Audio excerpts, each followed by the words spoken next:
اماں برتن لے کر کچن میں چلی گئی تھی۔ وہ چائے کو دیکھ رہی تھی۔ دیواروں سے جو پراٹھوں کا دھواں لپٹا تھا اب وہ آہستہ آہستہ آسمان کی جانب بڑھ رہا تھا۔ اس کی خوشبو مان پڑتی جا رہی تھی۔ مجھے معاف نہیں کرو گی ماں نے؟ ایک موقع بھی نہیں دو گی؟ بھائی نے اس کی کلائی دوبارہ پکڑنی چاہی تو وہ ان سے لپٹ گئی۔ ابا نے سر جھٹکا۔ یہ تم سے ناراض ہو ہی نہ جائے۔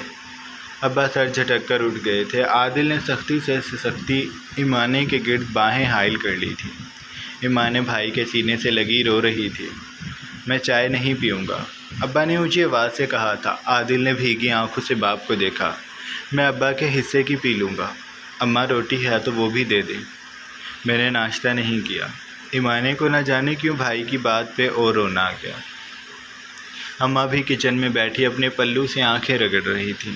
تمہارے باپ نے آٹا نہیں ڈلوا رکھا۔ ابا نے غصہ کرنا چاہا لیکن وہ ناکام رہے۔ عادل بھیگی آنکھوں سے مسکرا کر ایمانے کو دور کرتا کھڑا ہوا۔ اب سے میرا باپ ڈلوایا بھی نہیں کرے گا، میں ڈلوایا کروں گا۔ میری بھی تینوں ٹائم کی روٹی بنا دیا کرنا بس۔ وہ ابا کے سینے سے بہت عرصے بعد لگا تھا۔ ابا کی روح تک کو سکون آ گیا تھا۔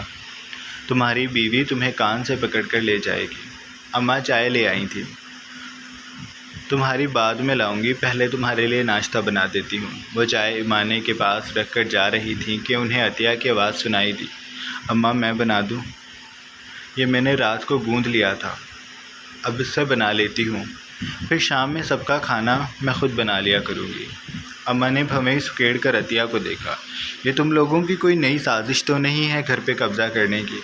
عطیہ جس کے ہاتھ میں گندھے ہوئے آٹے کا کٹورا تھا جس پہ وہ ابھی اپنے فریج سے لائی تھی، اس کٹورے کو چارپائی پہ رکھ کر اماں کے سامنے آ گئی۔ اماں سازش تو ہے اور قبضے کا بھی سوچ رہی ہوں، پورے گھر پہ قبضہ کر کے سب کے ساتھ رہوں گی، اپنے لیے کیا دو روٹی بناتی پھروں گی، اس لیے سب کی میں ہی بنا لیا کروں گی۔ جملے کے آخر تک اس کے گلے میں بے شمار آنسو اٹک گئے۔ وہ خود ہی آگے بڑھی اور اماں سے لپٹ گئی۔ میں نے کبھی معافی مانگنے کا سوچا نہیں تھا کیونکہ مجھے اپنا آپ ٹھیک ہی لگتا تھا، لیکن اب مجھے احساس ہوا ہے کہ جس بھائی کے پردے رکھتی پھر رہی تھی وہ کیسا ہے۔ اس نے کبھی نہیں سدھرنا۔ اس کی وجہ سے میں اپنا گھر خراب نہیں کرنا چاہتی۔ اس نے اماں سے دور ہو کر ابا کو دیکھا اور ان کے سامنے ہاتھ جوڑ لیے۔ عادل کو کہیں مجھے نہ چھوڑے۔ اس کے چہرے پہ آنسو ٹوٹ ٹوٹ کر گرنے لگے تھے۔ ابا بیٹیوں کے معاملے میں بڑے کمزور تھے، اپنی ہو یا پرائی ان سے روتی نہ دیکھی جاتی تھی۔ انہوں نے عطیہ کے سر پہ ہاتھ رکھا۔ میں اس کی ٹانگیں توڑ دوں گا، تم بے فکر رہو، تم کہیں نہیں جا رہی۔ عطیہ نے ان کا ہاتھ آنکھوں سے لگا لیا تھا۔ مجھے معاف بھی کر دیجیے گا۔ ابا اداسی سے مسکرائے۔ معاف کر دیا تبھی تو بھیج نہیں رہا۔ عطیہ نے تشکر سے انہیں دیکھا، پھر آٹا اٹھایا۔ میں اپنا اور عادل کا ناشتہ بنا لاتی ہوں، یہیں کھائیں گے، پھر میں گھر کی صفائی خود کر لوں گی۔ اس نے اماں کا ہاتھ پکڑ کر انہیں بٹھایا اور کچن میں چلی گئی۔ عادل نے ایک بار پھر بیٹھ کر ایمانے کو اپنے سینے سے لگا لیا۔ وہ اس کے ماتھے کو کچھ دیر بعد چومتا تھا۔ صحن میں دھوپ کی چمک تیز ہو گئی تھی اور ماند پڑتے دھوئیں کے مرغولے ایک بار پھر گہرے ہونے لگے تھے۔ پراٹھوں کی خوشبو ایک بار پھر گھر میں پھیلتی جا رہی تھی۔ ویر بے فکر ہو کر سویا تھا، اس لیے جب اٹھا تو دوپہر گہری ہو رہی تھی۔ وہ شاور لے کر ٹراؤزر شرٹ پہنے باہر آیا تھا۔ سیڑھیوں سے اترنے پہ اسے جبین لاؤنج میں بیٹھی دکھائی دے گئی تھی۔ وہ ان کے پاس آیا۔ تم نے تو سرپرائز دے دیا ویر، میں رات جب پارٹی سے واپس آئی تھی اس وقت تم سو رہے تھے، اب کب سے تمہارے اٹھنے کا انتظار کر رہی تھی۔ انہوں نے ویر کو گلے لگا کر اس کا کاندھا تھپکا تھا۔ ویر مسکرا کر صوفے پہ بیٹھ گیا تو جبین بھی اس کے قریب ہی بیٹھ گئی تھی۔ بس کام ہو گیا تھا اس لیے آ گیا۔ جبین نے سر ہلایا۔ اچھی بات ہے، چلو تم تھوڑی دیر بیٹھو، میں ناشتے کا کہتی ہوں۔ ویر نے سر کو خم دے دیا تھا۔ جبین چلی گئی تو اس نے فون نکال کر ایمانے کا نمبر ملایا۔ اس کا نمبر بند تھا۔ ڈرپوک، اس نے مدھم سا مسکرا کر سر جھٹکا تھا۔ اسے یہی امید تھی ایمانے سے، لیکن وہ اب خاصا پرسکون تھا کیونکہ ایمانے کے گھر کے باہر وہی گارڈ کھڑا تھا جو اس کا ویر کے امریکہ جانے کے بعد تعاقب کرتا تھا، اور وہ ویر کو ایک ایک بات بتا رہا تھا۔ کچھ دیر میں ناشتہ بن گیا تھا تو وہ ڈائننگ میں آ گیا تھا۔ ناشتے سے فارغ ہو کر جب وہ ٹیشو سے لب تھپک رہا تھا تب جبی نے کہا، تم آج فری ہو نا؟ ویر نے انہیں سوالیہ نگاہوں سے دیکھا۔ کیوں؟ تمہارے ڈیڈ کہہ کر گئے ہیں کہ جب تم اٹھو تو تمہیں بتا دوں کہ آج ان کا سہگل کے ساتھ آفیشیل ڈنر ہے اور وہ تمہیں وہاں دیکھنا چاہتے ہیں۔ ویر نے سر نامے ہلایا۔ میں نے ایک ضروری کام سے جانا ہے۔ تمہارے ڈیڈ ناراض ہوں گے۔ وہ پریشانی سے گویا ہوئی تھی۔ میں بھی ہو جاؤں گا، اس نے آنکھ دبا کر کہا۔ جبی نے اسے خفگی سے دیکھا۔ تم ان کی محبت کو آزماتے کیوں رہتے ہو؟ کیونکہ میں ان کا اکلوتا وارث ہوں۔ انہیں کس نے کہا تھا کہ مجھ پہ بات ختم کر دیں؟ 2-4 اور ہوتے تو انہیں میرے اتنے نخرے برداشت نہ کرنے پڑتے۔ اس کی بات پہ جبی کے گال سرخ ہو گئے۔ تم بہت بے شرم ہو ویر۔ وہ بے نیازی سے شانے اچکا کر کھڑا ہو گیا۔ میں ابھی کچھ دیر اور آرام کروں گا، پھر میں نے جانا بھی ہے، وہ کہہ کر پلٹ گیا تھا۔ جبی بھی اس کے جانے کے بعد اپنے کمرے کی جانب بڑھ گئی تھی۔ پیچھے ملازم ڈائننگ کو صاف کرنے میں لگ گئے تھے۔ جس وقت شاہ کی دوبارہ آنکھ کھلی تھی اس وقت اس نے خود اٹھنے کے بجائے لاج کو اپنے ساتھ لٹایا اور خود دونوں بازو اس کے اطراف میں رکھ کر ہتھیلیوں کے بل اس پہ نیم جھک گیا۔ اس کی آنکھوں میں خمار کا رنگ تھا۔ لاج کی پلکیں لرزنے لگیں۔ تمہیں پتہ ہے آج میں نے کتنے سکون کی نیند لی ہے؟ وہ لاج کو جاذب نگاہوں سے تکتے پوچھ رہا تھا۔ لاج سے جواب نہ دیا گیا۔ اسے لگا اس کی دھڑکنوں کا شور اس قدر ہے کہ وہ بولی بھی تو اس کی آواز سنائی نہیں دی جائے گی، اور شاید شاہ اسے سننا بھی نہیں چاہتا تھا۔ وہ اپنے فراق سینے کا جھکاؤ اس پہ کیے مزید بولنے لگا۔ آج کی صبح میری زندگی کی خوبصورت ترین صبح ہے، اور اب اتنی اجازت دے ہی دی ہے تو میں کچھ اور بھی کرنا چاہتا ہوں۔ اس کی بات پہ لاج کا سانس اٹک گیا۔ اس نے شاہ کو ایسے دیکھا جیسے اسے روکنا چاہتی ہو، لیکن شاہ کا اختیار خود پہ نہیں تھا۔ وہ دھیرے سے اس کی دھڑکنوں پہ جھکا، انہیں آزادی بخشتا۔ وہ ان پھولوں کو اپنے دانتوں میں دبا چکا تھا جو شدت جذبات کی آگ میں دہکتے ہوئے تن گئے تھے۔ شاہ اپنا ہاتھ بے باکی سے اس کی کمزوری پہ ڈال چکا تھا۔ لاج نے بے ساختہ اس کا ہاتھ تھام لیا۔ وہ اس کی روح کی گہرائیوں پہ انگلی سے دستک دے رہا تھا۔ شاہ، بہکی پریشان آواز۔ وہ شاید شاہ کو روکنا چاہتی تھی، لیکن شاہ اس کی کمزور گرفت پہ کہاں رکنے والا تھا۔ اس نے جو سوچ لیا تھا وہ اسے انجام تک پہنچا دینا چاہتا تھا۔ اتنے انتظار کے بعد اب اس نے اور انتظار نہیں کرنا تھا۔ وہ اپنی بیوی کو جلد از جلد شادی کے خاص رشتے کے لیے تیار کرنا چاہتا تھا۔ لاج اس کی شرارتوں پہ گہرے گہرے سانس بھرتی بیڈ شیٹ کو مٹھیوں میں دبا چکی تھی۔ شاہ کو اس پہ تب رحم آیا جب وہ ڈھیلی پڑ گئی۔ شاہ نے خمار سے مسکرا کر اسے دیکھا اور پھر اس کے ماتھے کو چوم کر وہ دوبارہ اس کے گرد بازو لپیٹ کر لیٹ گیا تھا۔ جو بغاوت لاج کے وجود میں سفر کر رہی تھی اب جا کر اسے سکون حاصل ہوا تھا۔ لاج کے لیے یہ تجربہ بے حد نیا تھا۔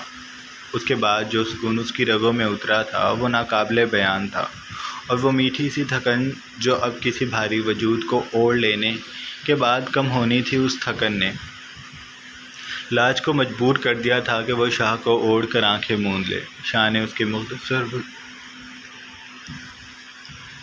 کے مختصر وجود کو اپنے سخت حصار میں جکڑ لیا تھا۔ کچھ دیر بعد شاہ کے تیار ہو کر آفس جانے پہ وہ نیچے آئی تو اسے پتہ چلا کہ انہوں نے شاپنگ پہ جانا ہے۔ وہ اپنی تھکان بھول کر جانے کے لیے فوراً تیار ہو گئی تھی۔ تبھی بی جان نے اسے اپنے پاس بلایا۔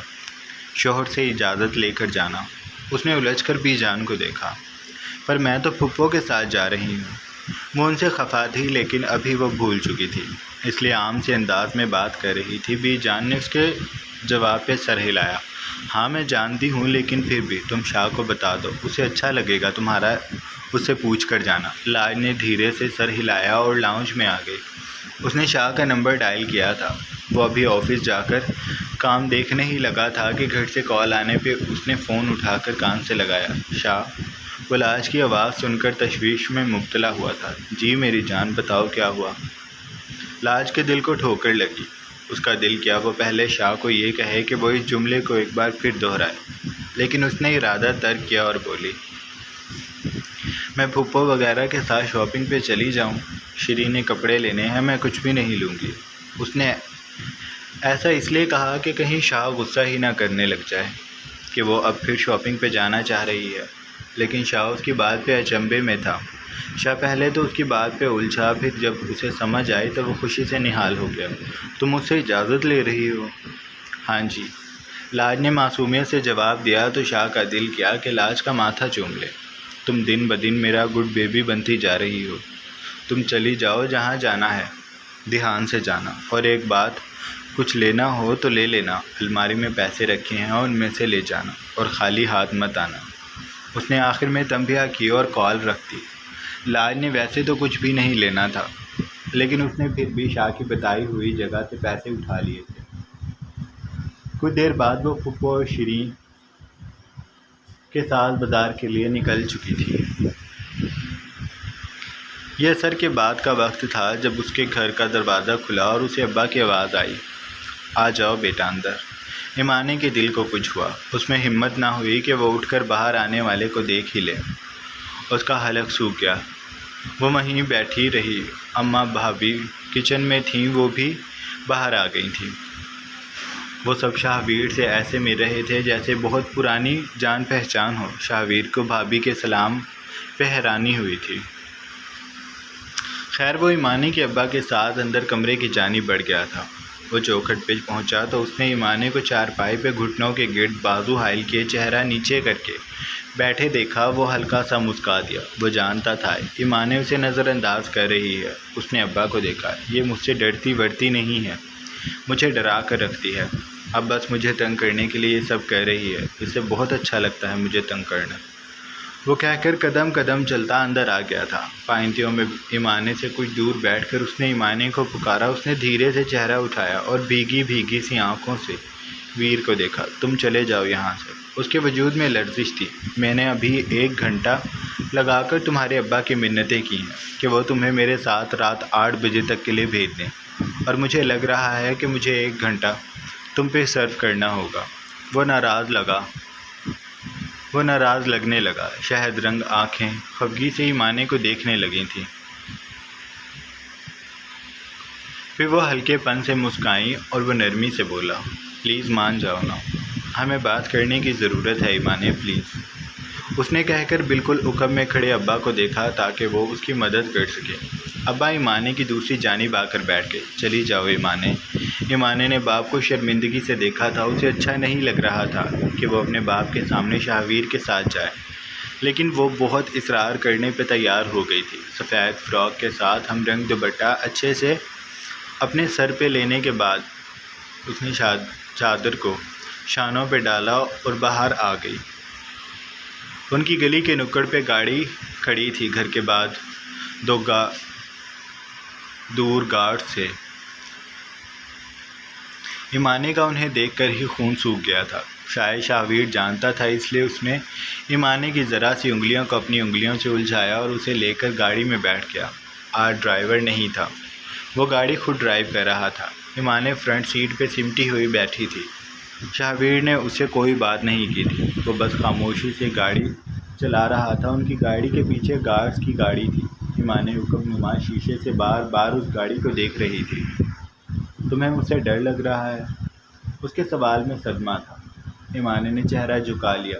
ویر بس گہرا سانس بھر کر رہ گیا۔ ہم کہاں جا رہے ہیں؟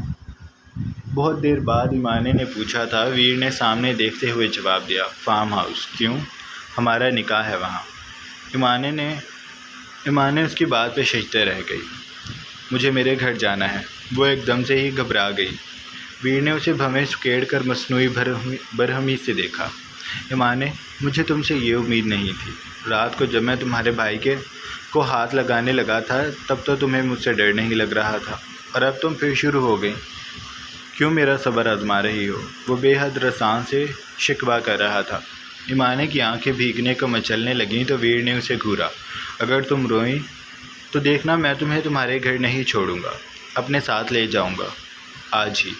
اس نے ایک لفظ پہ زور دیا تھا، میں تمہارا منہ توڑ دوں گی۔ وہ روندھی ہوئی آواز سے گویا ہوئی تھی۔ شاہویر کھلکھلا کر ہنس دیا۔ میں نے تو پہلے بھی کہا تھا کہ تم منہ ہی کیوں، میرے ہاتھ پاؤں سب توڑ دینا، اور ابھی فی الحال تم میری بہت اچھے بچے کی طرح بات مانو گی۔ رونا بالکل نہیں ہے۔ ڈرتی تو خیر تم مجھ سے نہیں ہو، اور آخری بات، میری بات بہت توجہ سے سننی ہے۔ میں پھر ہی تمہیں 8 بجے تمہارے گھر چھوڑوں گا۔ تم جتنا وقت لوگی مجھے سمجھنے میں اتنی ہی دیر سے تمہیں گھر چھوڑ کر آؤں گا۔ ایمانے نے ہلکی نم آنکھوں کو ویر پہ جما کر گیلی سانس اندر کھینچی تھی۔ شاہ ویر اسے گردن موڑ کر دیکھ رہا تھا۔ اتنے غصے سے مجھے دیکھنے کا کوئی فائدہ نہیں، مجھے تم سے بالکل ڈر نہیں لگتا، وہ کہہ کر دوبارہ سامنے کی جانب سڑک پہ نظروں کا زاویہ کر چکا تھا۔ ایمانے کا دل پل پل ڈوب رہا تھا۔ انہوں نے پہلے شاپنگ کی تھی کیونکہ ٹائم کم تھا۔ پھپھو اور لاج نے شیریں کے لیے جدید طرز کے ملبوس پسند کیے تھے جن کے رنگ خاصے گہرے تھے۔ شیریں نے کچھ پہ اعتراض کیا جس پہ پھپھو اور لاج نے ایک زبان ہو کر جواب دیا، بولتی رہو، ہمیں سنائی نہیں دے رہا۔ شیریں نے انہیں خفگی سے دیکھا لیکن وہ دونوں اپنے کام میں لگی رہی تھیں۔ پھر جب شاپنگ سے فارغ ہو گئیں تو وہ سب پارلر آ گئی تھی۔ لاج کیونکہ اس سب کو بہتر جانتی تھی اس لیے اس نے نہ جانے کیا کیا نام لیے جو وہ شیریں کو کروانا چاہتی تھی۔ لاج تم میرا حلیہ خراب مت کر دینا، اور میری دوست مجھے دیکھ کر ڈر ہی جائے۔ لاج ایسے مسکرائی جیسے کہتی ہو بونگی، ایسا ہو ہی نہیں سکتا، وہ آج آپ کو دیکھے گی تو حیران رہ جائے گی۔ شیریں دھیرے سے مسکرا دی۔ پھپھو؟ لاج پیچھے آرام سے میگزین لے کر بیٹھی پھپھو کی طرف آئی۔ بی جان نے کہا تھا کہ میں بھی تیار ہو کر گھر آؤں۔ پھپھو کی سوالیہ بھویں سکڑیں تو لاج نے اپنا پلو اٹھایا اور اسے دھیرے سے انگلی پہ لپیٹتے ہوئے نظریں جھکا کر کہا، وہ کہہ رہی تھی کہ تم اپنے شوہر کے لیے تیار ہو کر آنا۔ اس نے مکمل بات کہہ کر شرماتے ہوئے آنکھوں پہ پلو رکھ لیا اور پھپھو بس اپنا سر پکڑ کر رہ گئی تھی۔ جاری ہے۔ سو جناب، یہ تھی ہماری آج کی قسط۔ آئی ہوپ آپ کو اچھی لگی ہوگی۔ اگر آپ کو قسط اچھی لگی ہے تو آپ چینل کو لازمی سبسکرائب کر لیں، بیل آئیکن کے بٹن کو بھی پریس کر لیں تاکہ نئے آنے والی ویڈیوز آپ کو ملتے رہیں۔ اپنا ڈھیر سارا خیال رکھیے گا۔